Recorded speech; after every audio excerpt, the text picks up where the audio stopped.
Bişkekte köygölүү maселелердин бири бул мүрзөлөр маселеси болуп жатат. Ушул мүрзөлөрдү шаарды кеңейтиш үчүн Бишкектеги мүрзөдөгү маркумдардын сөгүн чогултуп баарын бир алыс жерге токмок жактырга жылдырса шариятка кандай дейт. Эгерде мүрзөлөрдү жылдыруу зарылчылык боло турган болсо, жылдырса болот.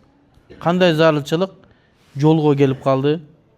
Же болбосо суу алган атат, же болбосо сел жеген атат, ушундай абалдар болуп сөзсүз болуп кала турган болсо, ар бир тууганы келип өзүнүн тууганын казып, секин кепинде бапарып башка жерге көмсө болот. Өткөндө Ошто дагы жолго туура келип калды, жолду кеңейтүүсүнө. Ошол жердеги кабырлар казып алынды дагы кайра бияка койду. Чоң трагедия эмес бул.